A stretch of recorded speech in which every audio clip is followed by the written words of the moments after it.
Welcome. It's so good to see you. So good to welcome you to MNN and to Manhattan, to public access cable television, which I think is a very important venue for reaching the American people. And welcome very much. And in the audience, welcome very much to conversation on this section. We're pleased and honored to have as the guest of this particular program the ambassador, the current ambassador or permanent representative at the UN for the country of Libya, Abdurrahman Shalgham. And he's going to be talking about the country of Libya, its place in the world, also his own experience because he's a published poet and he's interested in many things cultural. And Ambassador, I'm honored and welcome you to conversation. Thank you for the invitation. It's a pleasure to be with you. It's good to be in touch with Libya again. I have a good, warm feeling for the country of Libya. But as I said to you, could you share your own background, personal, born and raised, a little of your education, and then we will talk about the country of Libya and the broader human condition and so forth. But thank you very much. Mm-hmm. I was born 22 of November, 1949. 49, okay. In a village in the desert, in the south part of Libya. Wow, okay. At that time, Libya was not independent. We were divided after the defeat of the Italian, the fascists in the Second World War.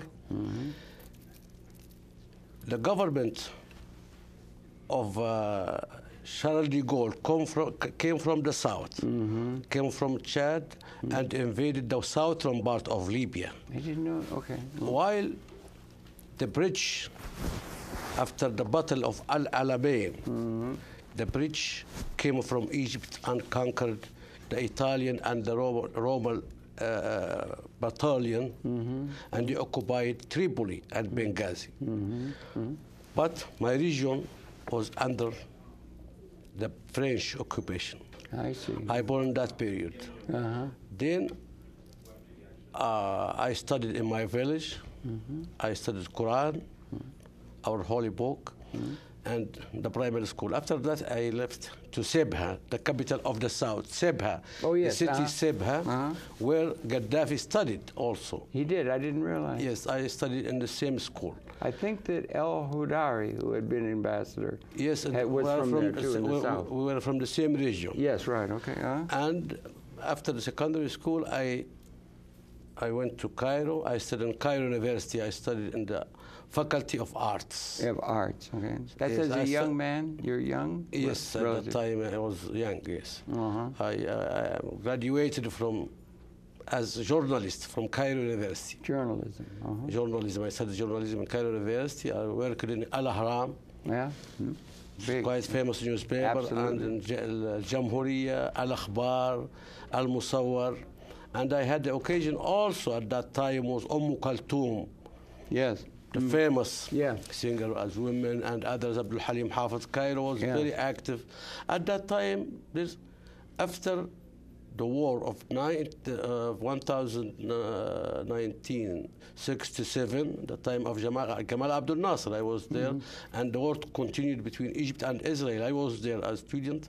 But at that time in Cairo, there were scholars, great people like Najib Mahfoud, the Nobel Prize. He got Nobel Prize in novels and literature, and others. And the life was quite rich at that time. You would have been about 20 then, 20 years old, right? Yes. When you were in Egypt. Yeah. Yes, exactly. A heady time. There was a lot going on. Yes, a lot going on. At that time, I have also the occasion because the problems of the students against President Sadat at time. Okay. President Sadat. Oh, it got to be Sadat, yeah. Yes, in 1971, 72, because I was graduated in 72. During that time, kind of anger, popular anger, they want to go to war against Israel. Anyhow, I think that was, for me, was a good experience. Also, I was the head of the Libyan Student Union in Egypt. In Egypt, yeah. Yes, yes. And you had followed the events of September 1, 1969 back in Libya. Yes. A major event. Yes, because, as I told you, a lot of the officers who participated with Gaddafi in that movement, in the revolution, they were schoolmates before me in Sebha. Oh, your comrade, school comrades. Yes, yeah, school comrades, with them. So I knew them, and when we were Boy Scouts, we were young. From the beginning, I knew a lot of them. And you were doing journalism, but you were also interested in poetry? Because I know you published poetry. Yes, I did, because from the beginning, I planned at the beginning of my life to be a painter. A painter? Yes. Do you paint? Yes, when I was young, yes. You don't do I now? did. No. Did you do what, acrylic, oil, or figurative, or what? Oil, yes. Oil. You like oil, yeah. You work large, or what size? No, just something. Okay. And I planned to be a painter, but after that, when the Palestinian resistance began, I can say after the 6 Days Wars, we had a new kind of poetry in the Arab world. Really? We called it the poetry of resistance. Okay, yeah. It reproduced or produced a new kind of Arab poetry. We inherited the traditional Arab poetry with rhyme scheme, old Arab expressions. But yes, I was linked to the old Arab poets. I loved them. But I think after that war, we had a new kind of poetry as a reaction, a new language. To the political realities. Yeah? Political and social and cultural, and also it changed a lot. Even inside the Arab souls, inside the Arab spirits, Arab thinking. So, and I wrote also poetry in the rhyme scheme, in the old Arab way, but now I do both, in the Arab classical language and some moderate expressions. There's so many things to talk about. The trouble is you only got an hour. We only got an hour. We could talk for hours. But the rhyme scheme and the classical Arabic, we have classical Greek, and then we have modern Greek and so forth. That's interesting. See, I could go down that and talk for an hour on that. But the roots go way back. Also the political context, because you'd had, I remember Nasser gave very good commendation to Muammar Gaddafi in Libya and the pan-Arab idea that he was interested in. And so the political events, and there was a major revolution September 1, 1969 in Libya, and all of that, that was a very feisty time for you to be coming into your maturity. I mean, it must have been an exciting time and a challenging time for you, I would think. Yes, no doubt. From the beginning, because my father was a politician. Oh, he was? Okay. My father was a representative, a member in the House at the time of the King Idris. Idris, yeah, yes. And also, he had problems with the French occupation in our region. And they tried to kill him even. Oh, really? And he worked with Adrian Belt, the representative of the United Nations who planned for the independence of Libya. Okay, 51? 51, exactly. Yeah, right, yeah. So in 24th of December 1951, my father was a member of the House, of the Parliament. And he was, after that, also, he worked as governor of different regions in Libya. So I think even when I had 14 years, I was following what's going on in the Arab world. Yes. In Syria, in Iraq, the unity between Syria and Egypt. And also what's going on, coup d'etat in Iraq and other world. And also this dream of Arab unity. Yeah. But when I went to Egypt, I found something different. Really? Before to go to Egypt, I thought that Egypt is paradise. Okay, from the radio, the radio. Right. But when I went there and I lived in Cairo, I found something a little bit different. And at that time, with some other colleagues from Lebanon, from Syria, from Iraq, from Yemen, we created an organization for Arab students from different countries, from Morocco, from Algeria, Yemen, Bahrain, from, I think, 16 Arab countries, called the Union of the Arab Students, who want to plan to work for the Arab unity. For Arab unity, pan-Arab unity. Pan-Arab unity, but not based on slogans or Not ideology. on slogan, but on reality. Realities, Right. projects. Yeah, right. What happened in the Arab world after the Second World War? We had kingdoms and their republics and coup d'etat, Yes. We had slogans, liberty, dignity, progress. Yeah. And we thought at that time, I think the others were more bit mature than me, maybe, my colleagues from Iraq and from Lebanon, even from Libya. We said we don't want ideology, we don't want Ba'ath, we don't want to be Nasirists, we don't want to be Muslim brothers, we want to be united, based on projects. We don't want slogan, we want to have highways between the Arab countries, cooperation, economic cooperation, cultural cooperation, and to give opportunity to the people. And Mr. Nasser had been very much identified as a pan-Arabist in his thing. No, yes, I do respect him a lot. Yeah. At that time, because after the time of occupation in Egypt and was occupied by the British and Libya, by the Italian and others, what happened to us in the Arab world? We followed the slogans, ideology, and it didn't deliver. Nothing growth of that. What we want, like Europe, not slogans, but what they did. They started in the 50s. And I am saying till today, for the Arabs, let us to go ahead and build on that on which we do agree, and to leave apart all the things that we don't agree completely on.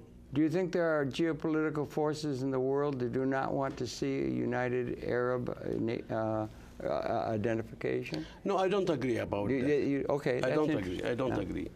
Because it's our responsibility. Okay. No one. I think it's just scapegoat of the Arab governors. Oh, it could be. Yeah. Yes, sure, no doubt. No, okay, Let that's us very start, honest. for example, to cooperate, to build roads between our countries. Yeah, you can just build a to road across facilitate the border. movement of the people between the countries. I wonder, could I ask you something else? Because I as you know, I'm a very good long-term friend of Ali Traki, an associate of yours, and so forth. And Libya, as well as the rest of much of the Arab or the Islamic world, in the case of Libya particularly, I don't think we're well enough aware of it in terms of the historical pattern of the persecution that occurred in the country of Libya when you had Omar Mukhtar and you had a revolution. You were colonized by the Italians. It amounted, in the words of Mr. Traki in conversations I've had, that it amounted to what would be like a real Holocaust that was suffered by the people of Libya. And I wonder, could you comment on that and the effect of colonization, negative effect of colonization in the Arab world that is relevant to what's emerging now? No, there is something different in the Arab world. Okay. In North Africa, Libya, Tunisia, Algeria, Morocco, and Mauritania, we resisted a lot against the European occupation. Yeah. In the eastern part of the Arab world, like Egypt, it was not occupied. They were rich. Yeah. They have kind of mandate or like trustee or something like this. Yes. But also in Saudi Arabia, in Iraq, but we were occupied completely. Algeria was annexed to France. Yeah, terrible. The same terrible. in Libya. To Italy. The Italian came to Libya in 1911. Yes. In 1922, the fascists took power in Italy. Exactly. In the period of King Emmanuel and Giuliani, the prime minister before fascism, they tried to find a way to give a margin of liberty to Libya and their tradition, their tribal life. But after Mussolini came to power, he considered Libya a part of Italy, and he issued racial laws, leggi razziali, and they considered Libya all the Libyans Italian citizens, but from second class, class. Definitely, And they created concentration camps. Yes, concentration camps. Yes. And killed a lot of people. When the Italian came to Libya, our population was about 700,000. Okay. After the independence, we were just 300,000. Oh, boy. And what Mussolini planned? That's half the population. Yes, half of the population. Half the population. Yes, exactly. And is it fair to say that a great deal was that they were eliminated in a very real sense through a Holocaust? The first Could time, we call it a Holocaust? Look, that mass destruction weapons were used in the world was in Libya. Mussolini used gas against the Libyans. To teach the Nazis. Exactly. They learned from yes. it. Yeah. But it should be understood by the American people the suffering that took place in Libya under colonial and rule. Sure you watched the film of Omar al-Mukhtar. Yes, right. You saw it. Lion in the Desert? Lion of the Desert. Lion of the Desert, yeah. So we resisted. Thousands of Libyans left the country. Some of them went to Chad, to Tunisia, to Egypt. And also, the Italian planned to bring 4 million Italians to the northern part of Libya. To make Libya part of Italy like Sicily or Sardinia. So that's why I think we should thank God, because we was maybe the first or second or the third state or nation that benefited the Second World War and the defeat of the fascism and Nazism, because otherwise we should be till today a part of Italy. When the fascists defeated, it was definitely second-class citizens of a part of Italy. Yes, exactly. right. So, and that's resistance. And I think there's a lot of heroes in Libya, unsung heroes, yes, who resisted, women, children, old people. So and we pray to them daily for these great people who resisted the fascists. I think, okay. The point, in a certain sense, being is to have it underscored that there was this suffering and the difficulty of that, and the role of Libya, and then also you had King Idris. 1951, I think, was the first country, I'm not sure, under a UN that was able to find their independence. But then you had this amazing transformation on September 1 of 1969. Maybe we should talk a little bit about that, because it's been a major change and a major view of things, political, economic, and a major change that also, what the true implications of that, without propaganda, should be much better understood by the American people that would be maybe watching the program. Yes, the United Nations helped us a lot to write our constitution by Adrian Belt. He was from Holland. Okay. And Libya was 3 states. It was 3 states. Benghazi. Tripoli, Benghazi, and Fezzan. Yeah. It was united in 64. Okay. And in 69, September 1st, we had the revolution. 1969. 69. Just 40 years or so. Yes. We've been, yes, okay. Why? It's a coup d'etat. Colonel came from the army and thrown the legitimate government of King Idris, and etc., based on his constitution. Totally bloodless. Completely. Not a single. No. I think if George Washington had been able to do the same with the British, he would like to and not have to fight that war. Yeah. But no, first of all, before the revolution, we had an Italian community. Okay. Theoretically, we were independent, but in fact, we had 40,000 Italians in Libya. They controlled more than 60% of our economies. Most of the farmers they had in their hands. Also, yes, factories, the whole chain of commerce was in the hands of this Italian community. So we expelled them. Yeah.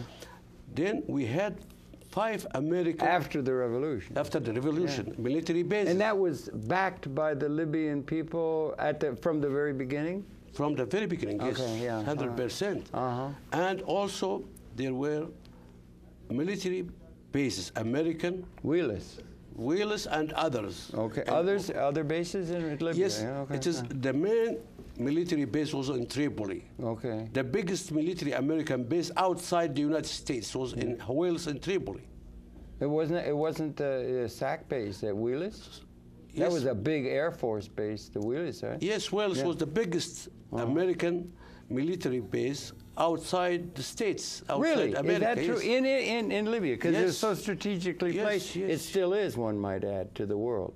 Libya is very strategically placed. Yes, because Libya has a coast of about 2,000 kilometers on the Mediterranean. A beautiful coast. I've been along a great deal. If you are of it. controlling that coast, you will control the Sub-Sahara Thank you. in Africa and the other part of the European continent. So And that's to why- the lands to the east. to the east also, especially at that time. Don't forget, that was the most sensible time of the Cold War. Yes, right. Yeah, right. So we had Italian community at that time, military American and British in Benghazi, on the border with Egypt, Al-Adham, air base also British. So we can say Libya became independent and free after the revolution in 69, not in 51. Yes, yeah, right. Second point, the price of the barrel of petrol at that time was $1. $1 a barrel? Yes. And Libya led the struggle to change the price of the petrol. Was involved with OPEC? Yes, from inside OPEC. Third point, the resistance of African people, the black people in South Africa, and It was like a yes. and right. Mozambique. Uh-huh. I'll tell you something. Yes, sir. After the revolution, 2 years after the revolution, at that time was President Nixon. Okay. He sent to us Ambassador David Newsom. David Newsom was the last American ambassador to Libya in the time in the period of King Idris. He was a great Arabist. He spoke Arabic fluently. Really? Okay. He came and met at that time the Prime Minister Abdurrahman Mohamed Shalgham, number 2 in Libya. What David Newsom said, he brought a letter, a message of the American government. He said, we are ready to have a close relation with you, but we have conditions. First point,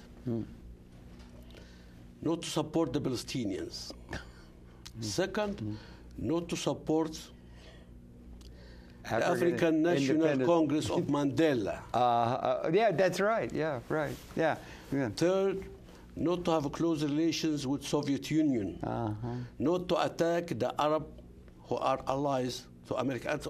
Outside of that, you're perfectly independent to have your own thoughts, right? Yeah, that was a little bit. Yeah, said right. to him, no, yeah, that's impossible. Yeah. And because at that time, the American government refused to give us, we bought aircraft from America, and they said, no, we can't give it to you unless you accept these conditions. So we refused. We said to them, no, it's impossible. We prefer to use donkeys. Yeah.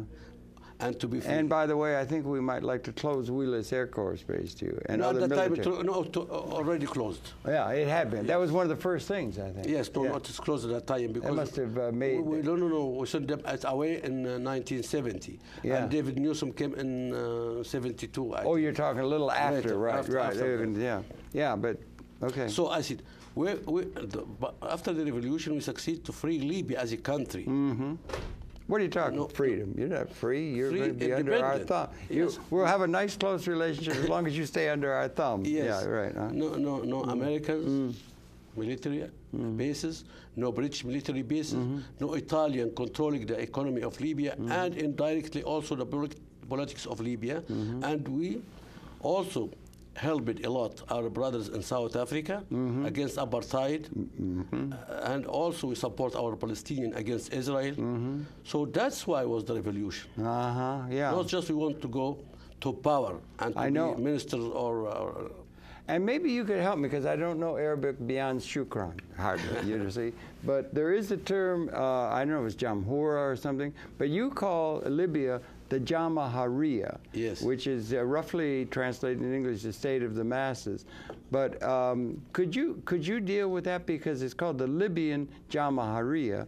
And could you address that, the significance of political and economic philosophy that is intrinsic to the Libyan country after 1969? No, that change happened after 1977. Yeah, but it was a result of the... Yes, exactly.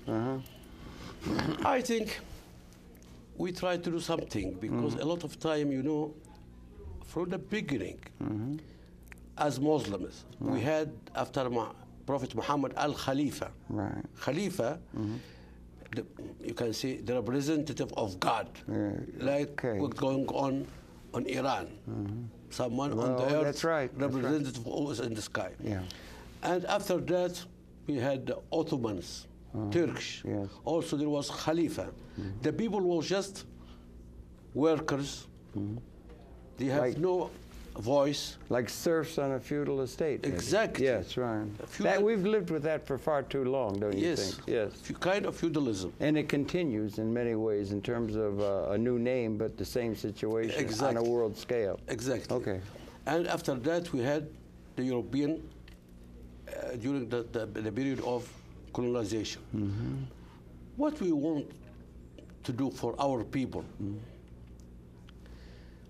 for the first time, to make the farmer, the ordinary man, to discuss the relation between Libya and China, between Libya and America, to speak about everything, the budget. A participatory democracy? Direct. There's going to be direct, not representative. Exactly. Which most people think of when they use that term, including people here in the United States of America. No. For example, look how many representatives today or yesterday agreed on the health care reform. It was only 280 person. Right. Yeah. 200 person. Yeah. While the population of America, I don't know, are in Thai or pro. And yet you understand from the New England town meetings that used to be back in the 19th century here, there is a sense within the American population that it would be good if the people would be able to participate in the affairs of the state and also in the decisions that affect their lives, is something they can understand as an ideal, and is something that you've actually tried to bring into practical reality, not just ideas, but in practical reality in Libya in a unique way that is, but, if I may. Let me just suggest, in a certain sense, you're starting new in a certain sense. You are, like the United States was ahead of much of the world in terms of incorporating the Enlightenment and with their system. They were ahead. You were ahead of the curve, history's curve. I believe the things that have been tried to be done in Libya, I'm suggesting, that the things that are trying to be done, the way to set it up, the society, that you're ahead of the curve of a transformation that is called for in terms of, as we look ahead now in this time. That's the sense I have it. Maybe you can help spell it out why that might be, politically and economically. Yes. The philosophy of this theory, Al-Jamahiriya, the state of the masses, not the state of ministers, of representatives, or you people who suffered centuries and decades. Now you can discuss, you can decide, you can shape your destiny. Okay, you are small, any adult, 4 million. women or a man, male or female, who is mature, have 18 years, can discuss and to be a part of this system. And they've set up places where they can do that systematically as part of the governing structure of the country of which you were the prime minister, or the foreign minister. Exactly, exactly. What I think it's a little bit complicated. It's not easy. Of course it is. Especially Anything new like that. We have this, our social textile of tribes. And old mentalities, yes, and also this religious factors and elements also, it will affect that. But anyhow, it's an attempt. I think it's very courageous. It's a courageous and forward-looking attempt. Exactly. Yes. Maybe. Yeah. Okay. After time, it will deliver something. It's quite important. We could say the same thing about the United States of America in 1776 with all of their ideas that they came up with ahead of history's curve from feudalism, right? Exactly. So you have to deal with history, but you want to look forward. Centuries was bargained, nothing.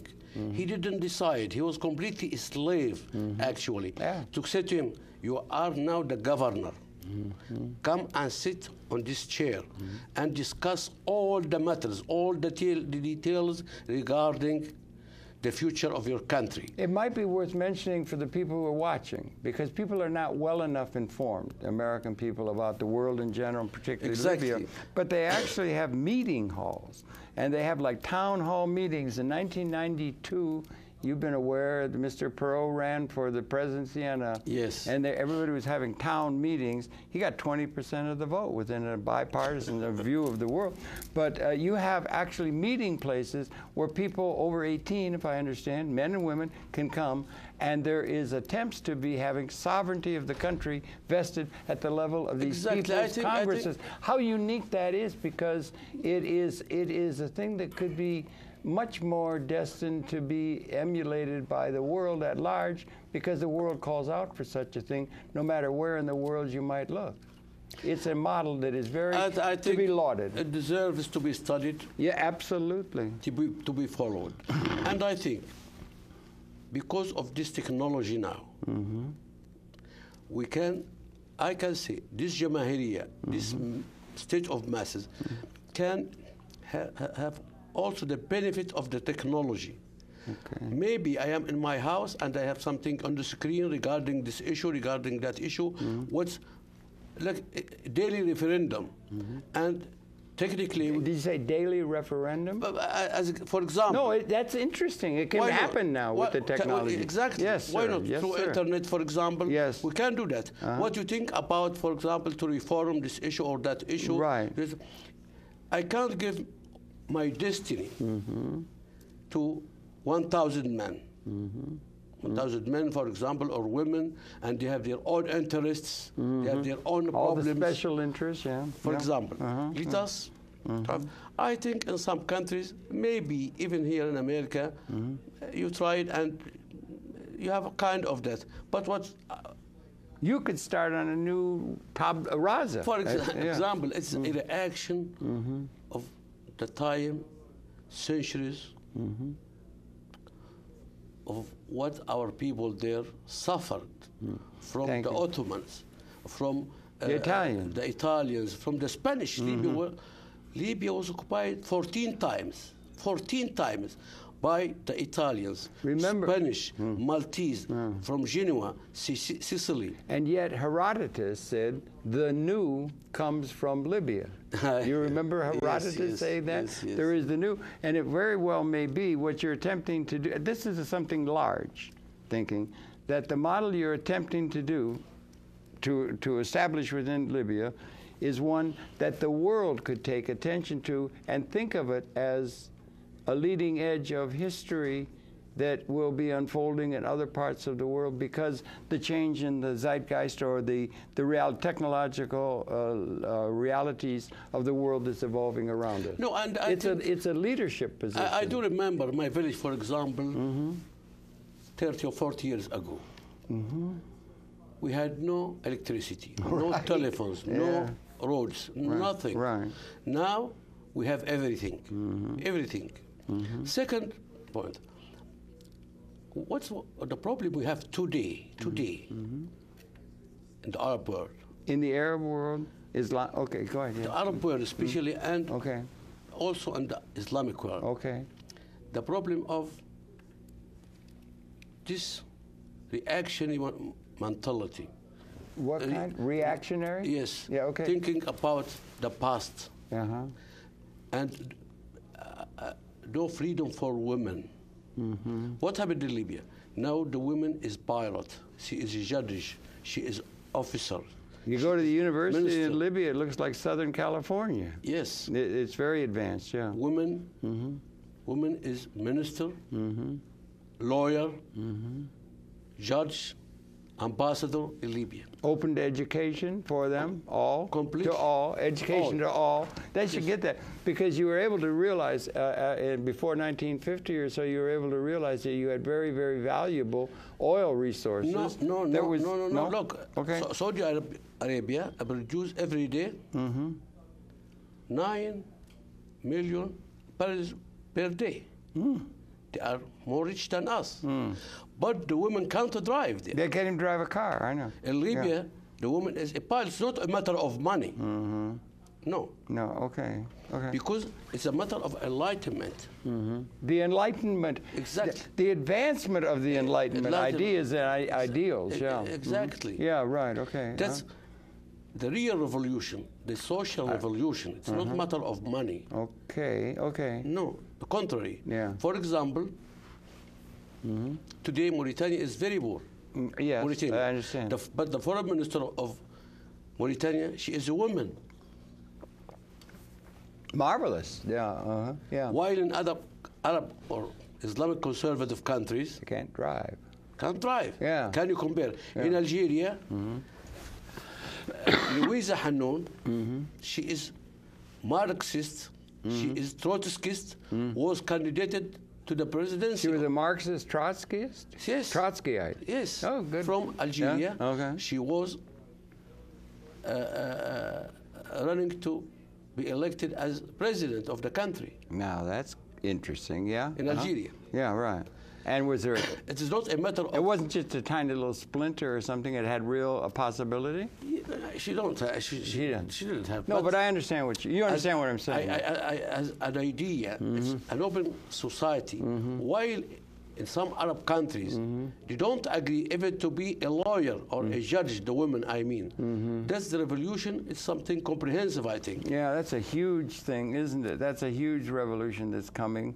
But again, back to the model of Libya, I believe, is really one that all the world ought to become very sympathetically and understandingly, because they will just they just sort of say, when they think of politics, they just think of there's a term, help me out, because you know Arabic? You know Arabic, do? Yeah. What is the word in Arabic for a republic? The sort of thing we have here. And the republic is Jamahiriya. Jamhuriya. Jamhur. What means? No, but Jamhuriya is different than Jamahiriya. It is the plural of the plural. Okay. Maybe I can say. Yeah, I know. Linguistically. Yes, sir. You can say this is Jamhuriya Republic, the state of the people. But Jamahiriya, the state of the masses. That's right. That's maybe democracy, real democracy. Direct democracy. Direct. Yes, that's it. not Everybody, direct democracy, participatory democracy, rather than representative democracy that all too often in too many political entities in the world represent the special interests of the already wealthy and powerful. Completely the Arab terminology. Oh, now I got Arabic down. Oh, I thank you for my lesson in language, you see, and so forth. Well, no, but it really is. And then also economically, I've been there a number of times. The only country I'm really very interested in. The others seem all caught up, including my own, within too much commitment to historical patterns rather than being able to think about something new. Herodotus said, the new comes from Italy, from Libya. But Herodot came from Greece. Yes. Yeah, right. Came from Greece, Herodot. Yeah. The historian, the great historian, Herodot came from. But anyhow, I think, look, we had excellent experience historically when the Arabs were in Spain. Andalusia. Andalusia. Yeah. The society of tolerance. You find the king, for example, is Muslim, Arab Muslim. The ministers, Christian, Jews, philosophy. It was a golden age. It was golden. Yeah. That's the tolerance. That's Mediterranean, I think. We have a lot of problems today, but there is possibility, really, to create a new societies through tolerance. Okay, yeah, yeah.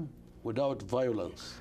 And if I may, there was the anti-colonial attitude after the Second World War. The African countries were becoming free, independent of their colonial overlords.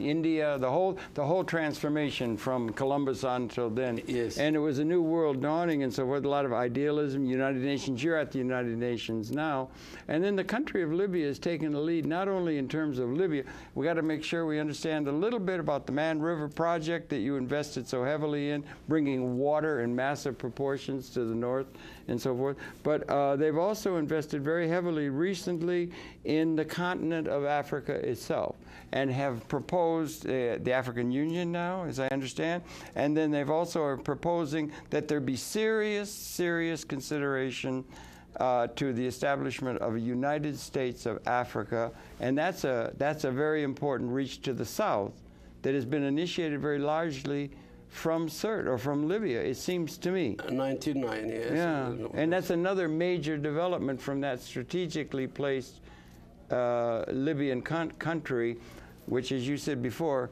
relates to the European Union, and it relates to Arab and Islam, and broader beyond that. But I wonder, the particular attention to the country of Africa and the idea of trying to unite Africa rather like the European Union, is it relevant in being, what do you think? No, I think we have the possibility to create such body, African Union, but we have a lot of problems. Oh, well, yes, a lot of problems going on in Sudan, in Somalia, and everywhere. And, but look, if we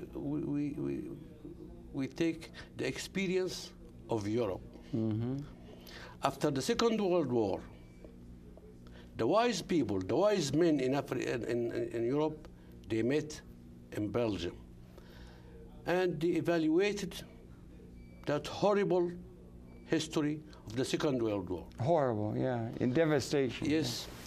What they said, some of them, now, war or unity? It's a theme that applies to humanity at large. Yes. It is a major theme now. The weapons have become so overwhelmingly destructive. Exactly. Okay. So, Europe lived 1 century of war. Before the First and Second World War, before that, we had 100 years war in Europe. I know. But when they were mature and completely aware, unless we have any level of unity, we will have confrontation. What I think, America is not completely united. We have 50 states united. Red states. and blue. Yes, exactly. Yeah, you're right. Yeah. What we want, not tomorrow, after 1 decade, that Africa will be one state. It's impossible. What we want, let us point by point. Instead to invest, for example, like Arab rich country like Libya or Algeria, to invest in France or in Malta, to go and invest in Chad or another African country. But I want guarantees. Now we encourage our young people to go out to invest in Africa. We give them loans, free loans, and to go to invest in Africa. Now we have, I think, more or less 2,000 investors there, young people who are going to invest in businesses and entrepreneurs, in agriculture, in anything especially. We give them help. We give them for more than about 1,000 tractors to African countries. Instead to use donkeys or mules, to use tractors. We're helping them because a lot of clandestine immigrants come to Libya. We want to keep them underground. Yeah, right. So I should help them to give them tractors. So they don't have to come. Yeah, they can have their own home. Kill them? Yeah, no. Can't. Yeah, right. And this smuggling of drugs, weapons, we should control that vacuum between North Africa and sub-Saharan countries. That's why we are working with all our neighbors to keep these people on their own soil, their own ground. And keep a context that makes it so they'll be able to comfortably be there if they wish. Exactly. Yeah, That's why I think we should think the status quo on the ground, it's not in our favor or in the favor of others. Even the Europeans now, especially those of Mediterranean European countries, they are completely aware about the importance to do something together. We have kind of Marshall Project, for example, for Africa to keep the people there. Marshall Plan, like a Marshall Plan. Marshall like Plan we did for, in Europe, yeah. Yes, for Africa, especially this country of Sahel and Sahara, because the terrorists are there now. Yeah. We call it the African Tora Bora. No man's land there. They kidnap the tourists from Algeria, from Mauritania, and take them to Mali or to Niger, where the state is very weak. Yeah. So, even last week, we had a meeting in Algeria on the level of foreign ministers, and today in Morocco with the European countries, especially those of Mediterranean countries, how to tackle this issue together, how to stop it. So, back to what we raised, I think we should find framework for the African country, how can we cooperate. For example, we have a project with other countries. We call it South-South project. Nigeria, Cuba, Libya, other country. We secure small clinics. Some poor African countries, clinics, some clinic here and there, some professors and doctors and medicine from different countries, and I think it's very successful. Okay, good. We also, we have banks now. We have a chain of banks to help poor people. Is that a Libyan bank? No, it is bank of Libya has maybe 70% of the capital of this bank. We call it the Bank of Sin, Sahel and Sahara. And there are maybe 17 or 20 African countries. Okay, that's very, very good. That's very encouraging. It's needed. A new finance system is needed in the world. We understand. One thing, I've been to Libya many times. It's really the only country in the world I'm interested in. I think you definitely are in a leading position in terms of what you're trying to do, in terms of the evolution of the larger pattern of human society. So for that reason, I'm interested. And there, they don't have many signs and so forth, but one that I saw often is when you drive along the road, it says partners, not wage earners. Everywhere it says partners, not wage earners. Now our whole economy is based on, our whole system is based on a system where the major way for income distribution is through wages and so forth, in a world where the capital instruments and assets are becoming more and more responsible. But I think you have an idea about how the people should be partners, not just wage earners. In fact, I've seen in the Green Book that Mr. Gaddafi wrote that wage earners are very similar to slaves who are dependent upon the masters who pay them their wages. Could you address that quickly? We only got about 10 minutes to go. Okay. Or help set me straight. Then the larger issues of the structure of the world financial institutions that could serve the people. It's as a principle, I am 100% for that. Okay. But how? Okay, sure. To translate it on the ground. How? I think we did some mistakes.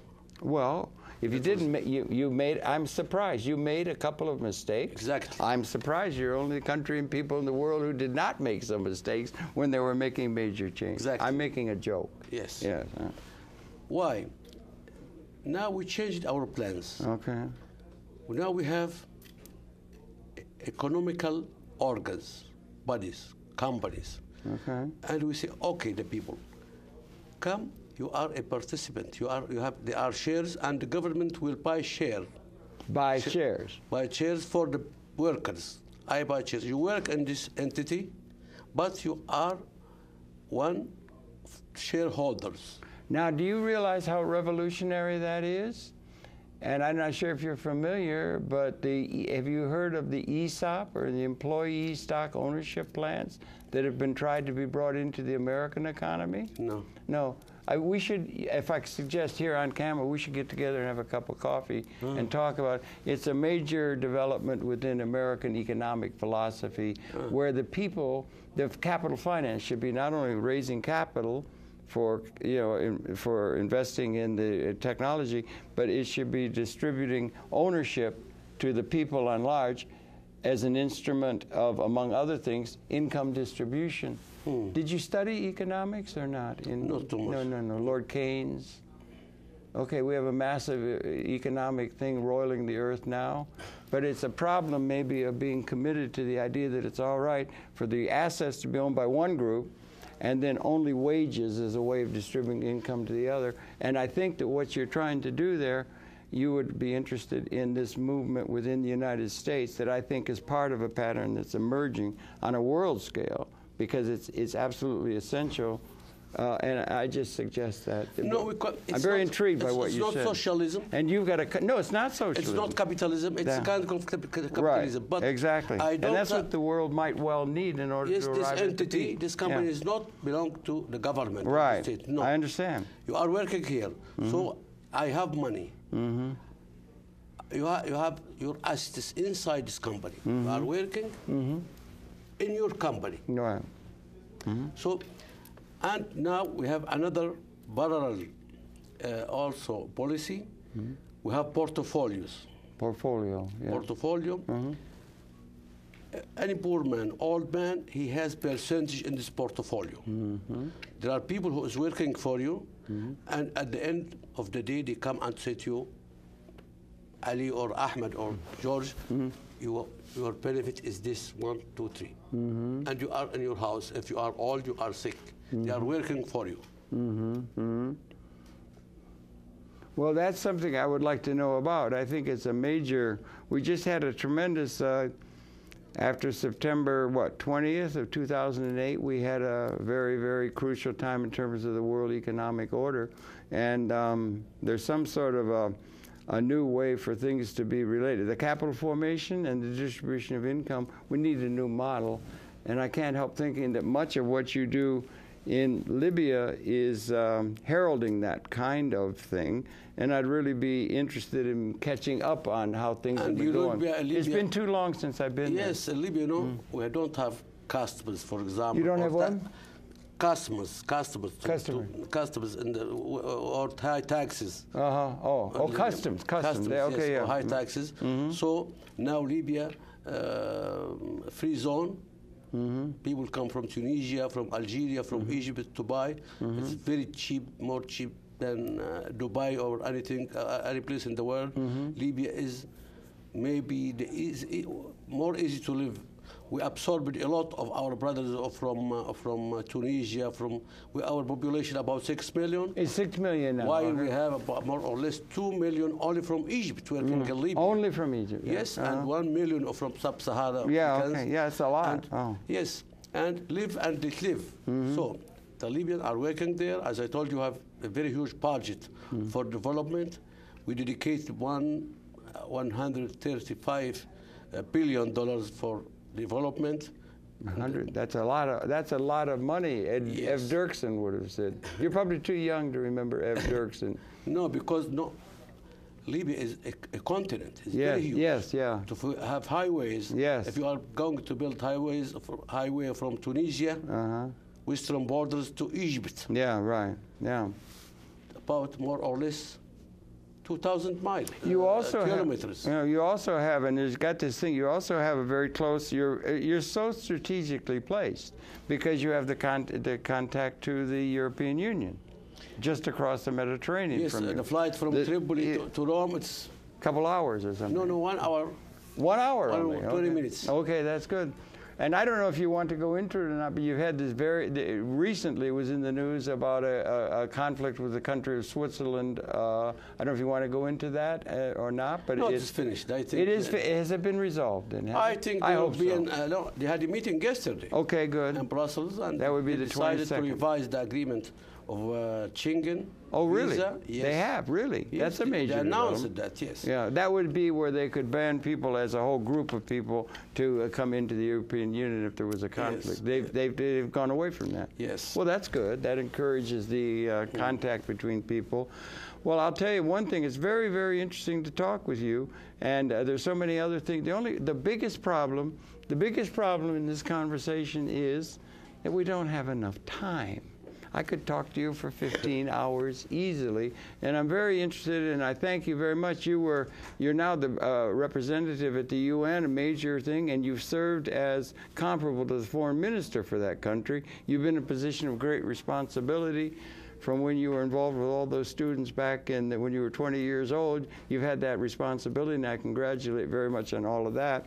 And happy to have been able to welcome you to the program, to share with the American people to the degree we can reach out the unique quality of, which is often misunderstood by so many people, of what's attempting to be done and has been done and realized in this amazing country of Libya, which you represent. And I thank you and the people for all of that, and thank you very much, particularly for coming in on this program and sharing all these thoughts with me now.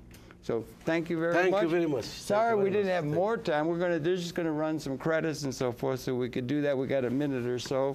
But any last thing? We got a minute or two of tape. Is there anything you would like to say that maybe we missed that you would like to get across in the last few minutes of the program? No, I'd like to thank you for giving me this chance to My communicate pleasure. with American people. I think this conversation is quite important. Maybe you have enough time, about 1 hour. Yeah, we need more. Very generous. No, thank you very much. We can have another chance, maybe to look at some specific issues and to go to details, because I think it's quite to understand each other, and because Libya was stereotyped. And they've been stereotyped terribly. They were the bad guy and everything like that. Yes, I know. Yes. And it's not. They said the same thing, I believe. I'm not absolutely sure, but I think George III said the same thing about George Washington, that they're just making trouble and they're terrorists and so forth. And you had a lot of that come down. And people should have a clear understanding of the achievements of that country. I hope that we'll have time to discuss for specific issue about Islam, about Afghanistan, about huge. Palestine, about terrorism, about